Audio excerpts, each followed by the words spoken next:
Action. कहते हैं अगर किसी चीज को दिल से चाहो तो पूरी कायनात उसे तुमसे मिलाने की कोशिश में लग जाती है।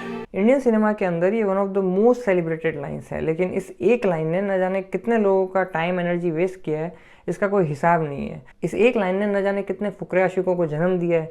अबे रिक्शा वाले, पैसे ना लेना मैडम से, भाभी है तुम्हारी। You are mad, ऐसा कुछ नहीं है। Forget me. You forget me. इसी एक लाइन ने न जाने कितने दिलजले आशिकों को जन्म दिया है। मैं तुम्हें भूल जाऊं ये हो नहीं सकता, और तुम मुझे भूल जाओ ये मैं होने नहीं दूंगा। और इसी एक लाइन ने न जाने कितने स्टूडेंट्स को सालों तक जो है एक एंट्रेंस एग्जाम्स की प्रिपरेशन करने पे मजबूर किया है। खुद के बेटे ने 3 साल अप्लाई किया था, रिजेक्टेड एवरी टाइम। अब इसमें इंटरेस्टिंग चीज़ ये है कि 2 पॉसिबिलिटीज़ है। एक ये कि या तो हमें वो मिल जाएगा पर्सन या पोजीशन जिससे भी हम चाह रहे हैं, और अगर वो हमें मिलता है तो एक टाइम के बाद में वो भी फीका लगने लगता है और हम आगे बढ़ने लगते हैं, हम और जो है और चीज़ें मांगने लगते हैं। और दूसरी पॉसिबिलिटी ये है कि हमें नहीं मिलेगा तो फिर बिल्कुल ही मतलब एकदम सुसाइड करने की टेंडेंसी में आ जाते हैं। दुनिया जिसे कहते हैं जादू का खिलौना है, मिल गया सो मिट्टी है, नहीं मिला वो सोना है। अब आपको मिलता है या नहीं मिलता है, पर दोनों में एक चीज़ तो कॉमन है कि आप रहते भिखारी के भिखारी हैं। आप हमेशा उस लो आत्मसम्मान के साथ में अपनी लाइफ ऑपरेट कर रहे होते हैं। आई बात समझ में? नहीं, बात जरा ऊंचे लेवल की है। जो रतन टाटा हैं या जो पूरी टाटा फैमिली है, उन्होंने कभी ये नहीं बोला कि हमें एक दिन भारत रत्न चाहिए था या ये सम्मान चाहिए था, इस वजह से हमने काम किया। डॉक्टर कलाम ने अगर जो काम किया वो रॉकेट साइंटिस्ट बने तो इसलिए नहीं कि उन्हें एक दिन प्रेसिडेंट ऑफ इंडिया बनना था। और सचिन तेंदुलकर ने जो है इतना अच्छा क्रिकेट खेला तो इसलिए नहीं कि उन्हें कभी गॉड ऑफ क्रिकेट का टाइटल चाहिए था या उनको राज्यसभा में MP बनना था। दोस्तों, आप देख रहे हैं बीइंग साइंटिस्ट, मेरा नाम है प्रियंक, और आज हम बात करने वाले हैं इसी कॉन्सेप्ट को जिसे मॉडर्न डे के अंदर लॉ ऑफ अट्रैक्शन भी बोला जाता है। You're thinking that thought over and over and over again, or if you're imagining in your mind, okay, having that brand new car, having the money that you need, building that company, finding your soulmate, if you imagine what that looks like, you're emitting that frequency on a consistent basis. अब इस law of attraction की पोल जो है संदीप माहेश्वरी ने आज से कुछ साल पहले खोली थी। बहुत बार हम अपने अंधविश्वास को विश्वास का नाम दे देते हैं, और इसका आज की डेट में सबसे बड़ा एग्जाम्पल, सबसे बड़ा, वो है लॉ ऑफ अट्रैक्शन। लेकिन उसके बावजूद भी बहुत सारे इंडियन यूट्यूबर आज भी ऐसे हैं जो कि इसे ओपनली सपोर्ट करते हैं। मेरे को ना अगले 6 महीने में अपनी इनकम 50,000 रुपए की करनी है, तो आप 6 महीने बाद का टाइम लो और लिखो कि थैंक यू गॉड, फाइनली 1 जनवरी 2023 से मुझे 50,000 रुपए सैलरी मेरे अकाउंट में हर महीने। क्या बात कर रहे हैं? सेम टेक्निक मैं फॉलो करता हूँ। Same technique. अमेजिंग। मैं नहीं मानता। मतलब मैं हर बार ये सोचता हूँ कि वो पर्टिकुलर डेट कि इस दिन से मेरी इनकम डबल हो गई। अमेजिंग। मैंने सर को बताया हुआ है, वो हमारे पीछे कैमरा के पीछे जो हैं, हाँ। इनको मैंने बताया हुआ है कि मैं ऐसे ही करता हूँ। और रिवील कर दूं क्या कैमरे पे? हाँ, आगे बोल। नहीं पता। बता भाई मेरा भाई बता मेरा। और जो इंडियन यूट्यूबर इतने ओपनली से सपोर्ट कर रहे हैं, तो फिर आप अपनी जनता को कॉन्फिडेंस देने के लिए आप ओपनली करके दिखाइए कि मान लीजिए आप 1 मिलियन सब्सक्राइबर पे हैं और आप बोल के कहिए कि भाई मैं 5 मिलियन सब्सक्राइबर पे पहुंच जाऊंगा इतने टाइम में। और ऑब्वियसली जो 1 to 5 मिलियन की जो जर्नी है वो ऑब्वियस नहीं होनी चाहिए based on your previous history. वो कुछ ऐसी होनी चाहिए जो थोड़ी सी आपकी जो ट्रेजेक्ट्री है उससे ऊपर जा रही हो, और उसमें अगर आप मैट्रिक्स वापस शेयर कीजिए उस टाइम के दौरान और बताइए कि देखिए भाई हमने ये विज़न रखा है और मेरा लॉ ऑफ अट्रैक्शन बहुत काम करता है, तो देखिए मैं इतने सालों के अंदर या इतने महीनों के अंदर इसे अचीव कर लूँगा। और अगर अचीव होता है तो आई मस्ट से कि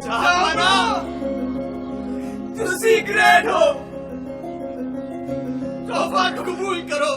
तो जो लोग लॉ ऑफ अट्रैक्शन को नहीं जानते, मैं बता दूं इसके 3 फंडामेंटल पिलर्स हैं, आस्क, बिलीव एंड रिसीव। तो एक एक करके इसके बारे में हम बात करते हैं। तो सबसे पहला स्टेप है आस्क, यानी कि आप मांगिए, यूनिवर्स से मांगिए। और यूनिवर्स तो आपका नौकर बैठा है, आप उससे कुछ भी मांग सकते हैं, वो आपको मतलब दे देगा लाके। बेसिकली आप मांगिए वो चीज़ जो कि कोई पर्सन है या फिर कोई पोजीशन है या फिर पैसा है। अब देखिए, आप जिस भी अपनी स्टेज में है लाइफ में, एक बात तो तय है कि आपकी लाइफ में कुछ पर्सन भी होंगे, कुछ पैसा भी होगा, कुछ पोजिशन भी होगा, राइट। और क्या आज की तारीख में आप जो है उससे कंटेंटेड हैं, क्या सेटिस्फाइड हैं? अगर आप नहीं हैं तो इस बात की क्या गारंटी है कि अगर वो आपको मिल भी जाता है in the best case scenario जैसा वो बोलते हैं, तो आप जो है वो खुश रहने वाले हैं। दूसरा ये है कि आप इन तीनों में से कुछ भी मांगे, आपको मिलता वही है जिसके आप लायक होते हो। सो उस टाइम और प्लेस के हिसाब से आप कितने डिजर्विंग हैं वो तय करेगा कि आपकी लाइफ में जो भी आप सोचते हैं वो आएगा या नहीं आएगा। कि कामयाब होने के लिए नहीं, काबिल होने के लिए पढ़ो। एंड थर्ड थिंग इज, आप भले डिजर्विंग भी हो, लेकिन अगर सिस्टम कुछ उस तरह से करप्ट है, सिस्टम बायस्ड है, सिस्टम फेयर नहीं है, तो even if you are deserving, उसके बावजूद भी जरूरी नहीं है कि आप उस पोजीशन पे पहुंच जाओगे। फिर बात करते हैं कि बिलीव, क्या मेरे अंदर सेल्फ डाउट तो नहीं है? जब ये नेगेटिव इमोशंस होते हैं तो वो बिलीव, जो भरोसा है जो आपने बोला, वो नहीं होता, वो कभी आता ही नहीं है। और यही कारण है कि मेजॉरिटी ऑफ पीपल जो लॉ ऑफ अट्रैक्शन को ट्राई करते हैं और जो अचीव करते हैं, उनमें इतना बड़ा डिफरेंस क्यों है? वो यही डिफरेंस है। अब ये बिल्कुल मूर्खों वाली और बेवकूफ़ों वाली बात है, क्योंकि आप चाहे कितने भी कैपेबल हो, चाहे कितने भी डिजर्विंग हो, आपको हमेशा एक डाउट तो बना रहेगा। और वो डाउट बहुत लाजमी है, क्योंकि आपकी परफॉर्मेंस या आपका जो है, जो आप चाह रहे हो वो मिले या ना मिले, बहुत सारे इक्वेशन पे, बहुत सारे फैक्टर्स पे डिपेंड करता है। It's a multi factorial equation. तुम सर्वश्रेष्ठ धनुर्धर हो, परंतु यदि तुम्हारा आखेट तनिक भी इधर से उधर हो जाए तो तुम चूक जाओगे। तुम्हारा अधिकार तुम्हारे वाण संधान पर है, तुम्हारा अधिकार तुम्हारी दृष्टि पर है, परंतु उस मृग पर तुम्हारा कोई अधिकार नहीं जिसकी ओर तुम वाण चला रहे हो। फॉर एग्जाम्पल, सचिन तेंदुलकर, जिन्हें गॉड ऑफ क्रिकेट बोलते हैं, तो वो भी 100% कन्फर्मेशन के साथ नहीं कह सकते कि भाई मैं अगर इस टीम के साथ अगले दिन खेलने जा रहा हूँ तो मैं सेंचुरी मार के ही आऊँगा। फॉर एग्जांपल, जब मैं एंट्रेंस एग्जाम्स की प्रिपरेशन कर रहा था तो मेरे को भी डाउट रहता था कि क्या मैं कर पाऊँगा या नहीं, इवन इफ मैं अपनी कोचिंग में टॉप कर रहा हूँ। लेकिन ज़रूरी नहीं है, क्योंकि कोचिंग का जो सैंपल है वो 100-150 लोग का है, और जहाँ एंट्रेंस में आने वाले हैं वो हज़ारों लोग आने वाले हैं। तो क्या मैं इक्वली अच्छा होऊंगा नेशनल लेवल पे या नहीं? तो वो मुझे एक डाउट हमेशा रहता था। वो तो होने के बाद समझ में आया कि नहीं, मैं अच्छा था वहाँ पे, तो वो कोई दिक्कत नहीं है। लेकिन उस डाउट की वजह से मैंने और ज़्यादा अपनी प्रिपरेशन पे काम किया कि मैं भले ही कोचिंग में टॉपर हूँ, लेकिन मुझे कोचिंग जो है मेरा बेंचमार्क नहीं है आईआईटी में या जेएनयू में पहुँचने के लिए।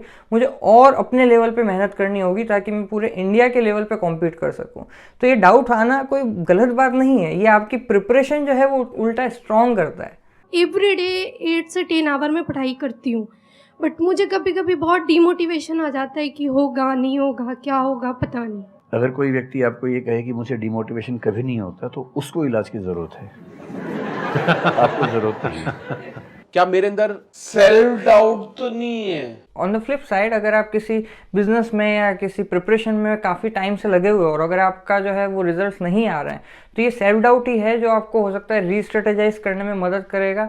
और या फिर हो सकता है कि आप उस एनालिसिस के बाद में ये समझ में आए कि बेसिकली पर्टिकुलरली ये बिजनेस या ये एंट्रेंस एग्जाम मेरी पर्सनैलिटी या मेरे लिए बना ही नहीं है, तो मुझे कुछ और करना चाहिए। तो आपका प्रेजेंट में जो टाइम एनर्जी वेस्ट हो रहा है वो बहुत बच जाएगा। और मैं चाहता भी नहीं कि कोई यूपीएससी को इस भाव से तैयारी करे कि नहीं होगा तो मर जाऊंगा। इससे बढ़िया मत करो तैयारी। और हो सकता है आप किसी दूसरी चीज़ में टैप इन करो जहाँ पे आप बहुत अच्छा करके दिखाओ। तीसरी ये बात करते हैं रिसीव, यानी कि अगर आप बिलीव करते हो, तो अब तो खैर मॉडर्न डे थियोरी में इन्होंने थोड़ा चेंज करके एक्शन भी लेके आए कि आप बिलीव करते हो और एक्शन करते हो तो आप रिसीव करोगे। लेकिन अगेन, जैसा कि मैंने बताया कि रिसीव करना जो है बहुत सारे फैक्टर पर डिपेंडेंट है। और चूंकि ये बोलते हैं कि अगर आप अच्छे से बिलीव करेंगे तभी आप रिसीव करेंगे, लेकिन क्वाइट इंटरेस्टिंगली आपने बहुत सारे इंटरव्यूज सुने होंगे कई लोगों के, जो वो बोलते होंगे कि हमने कभी इमेजिन भी नहीं किया था और हमें इतनी सक्सेस मिल गई। ये तो मुझे पता था शुरू से ही, लाइक जब गाने पे काम करना शुरू किया, कि मतलब सबको पसंद ही आएगा, लेकिन ये नहीं पता था कि मैं भी लोगों को इतना पसंद आऊँगी। तो यहाँ पे तो किसी पर्सन को अगर मोर देन व्हाट ही और शी हैड थॉट, उससे ज़्यादा सक्सेस या उससे ज़्यादा आपको जो है अचीवमेंट हो रहा है, तो फिर उसका क्या फंडा है? फिर ये एक तरह से लॉ कैसे हुआ? क्योंकि लॉ का मतलब तो ये हुआ कि सेम टाइम एंड प्लेस पे अगर आप किसी फिनोमेना की बात कर रहे हैं तो वो हमेशा कांस्टेंट रहेगा, यानी रिप्रोड्यूसिबल रहेगा। फॉर एग्जांपल, जैसे लॉ ऑफ ग्रेविटी है, जैसे लॉ ऑफ थर्मोडायनेमिक्स है, लॉ ऑफ मेंडल इनहेरिटेंस है, बहुत सारे ऐसे लॉज हैं जो कि एक तरह से सेम रहेगा। अगर आपको लॉ की समझ नहीं है तो मैंने एक पिछला वीडियो बनाया, आप उसे जाके देख सकते हैं, जिससे आपको समझ में आएगा कि लॉ वो होता है जिसे हम फॉर्मुलेट कर सकते हैं और उस फॉर्मूला के हिसाब से हम कैलकुलेट कर सकते हैं कि जैसे with in that time particularly ये चीज़ होगी तो होगी। दैट इज़ कॉल्ड लॉ, एकदम एग्जैक्ट प्रेडिक्शन होता है। तो अगर कहीं पे टाइम बाउंड ही नहीं है, जिसे फॉर्मुलेट ही नहीं कर सकते, हम प्रेडिक्शन ही एकदम एग्जैक्ट नहीं लगा सकते, तो फिर वो लॉ के दायरे में कैसे आ सकता है? और जो भी लॉ होता है उसके पीछे हमेशा कुछ ना कुछ जो है मैकेनिज्म होती है जो कि बताई जाती है। जितने भी मैंने आपको लॉ बताया उन सब की साइंस के अंदर एक डेफिनेशन है, एक मैकेनिज्म है कि किस तरीके से ये चीज़ें काम कर रही होती है, ऑपरेट कर रही होती है। और जब इनसे पूछा जाता है कि क्या जो है एक तरह से मैकेनिज्म है, तो ये कुछ अजीब सा मतलब जवाब देते हैं। Very basically put, the law of attraction says that like attracts like, but we're really talking at a level of thought. What most people don't understand is a thought has a frequency. Every thought has a frequency. We can measure a thought. देख रहा है विनोद, अंग्रेजी बोल बोल के कैसे बात को घुमाया जाता है। तो उन्हें आप कुछ भी वाइब्रेशन फ्रीक्वेंसी बोल के आप सेल कर दीजिए, किसे क्या समझ में आने वाला है। अब मैं अगर साइंटिस्ट हूँ तो मेरे को अगर कोई इकोनॉमिक्स का कुछ भी बताने लगेगा कि ऐसे जीडीपी ऊपर जाता है नीचे जाता है, इंपोर्ट एक्सपोर्ट कस्टम ड्यूटी ये सब ऐसे कुछ समझा के करने लगेगा, तो मुझे हो सकता है कि लग जाए, मुझे समझ में आ गया। बट अगर मैं स्मार्ट हूँ तो मैं इतना समझ जाऊंगा कि मुझे लग रहा है कि मुझे आ गया हो, लेकिन एक्चुअल की जो निटिग्रिटी है वो तो उसी पर्सन को पता है जो कि इकोनॉमिस्ट है। हमारी लाइफ में अबंडेंस जो है उसकी वो एक फ्रीक्वेंसी पर है, उसका एक लेवल है। अब मेरे को अगर इसको अचीव करना है, मेरे को इसके लेवल पे आना है ना यहां मिलेगा ना वहां मिलेगा, मेरे को इसके लेवल पर आना है। ये लेवल पर आना ही टास्क है। तो भाई हमें ही बता दीजिए कि ऐसा कौन सा ब्रेन की जो है वो फ्रीक्वेंसी है, मतलब एक नंबर दीजिए ना आप। ये क्या बात हुई कि आपको यूनिवर्स की फ्रीक्वेंसी से मैच करना पड़ेगा? भैया हमें क्या मालूम कि कौन सी फ्रीक्वेंसी पे क्या मिल रहा है और क्या नहीं मिल रहा है। अगर ऐसा कुछ मैकेनिज्म है भी तो देखिए ये जुमला है, मगर इनके दिमाग की गरीबी इतनी है कि इनकी समझ में नहीं आता। तो इस वजह से कुछ भी जो है आम जनता को उल्लू बनाने के लिए वाइब्रेशन फ्रीक्वेंसी और यूनिवर्स और बड़ी बड़ी बातें क्वांटम फिजिक्स वगैरह कुछ कर करके सेल करते रहते हैं, और हम लोगों को सुनने में अच्छा तो लगता ही है तो हम मानते भी रहते हैं। पैसा ही पैसा होगा। विजन बोर्ड बेसिकली एक बहुत ही ब्यूटीफुल एक्सरसाइज है। तो जब हम विजन बोर्ड पे सारी चीजें लगाते हैं कि हमें लाइफ में क्या क्या चाहिए, मेरे ड्रीम क्या है, मेरे विशेस क्या क्या है, जो हम लगाते हैं। जब मैं IIT JNU जैसे इंस्टीट्यूट्स की प्रिपरेशन कर रहा था तो मैंने वहाँ पे बोर्ड पे जो है कोई इस तरह के IIT और JNU के पिक्चर नहीं लगाए थे, बल्कि मैंने वो चीज़ें लगाई थी जो कि मुझे याद करनी है, जो कि मुझे मेमोरी में रहना चाहिए, जो फंडे कॉन्सेप्ट जो भी हैं। तो उससे मेरा सिलेक्शन हुआ IIT बॉम्बे के अंदर।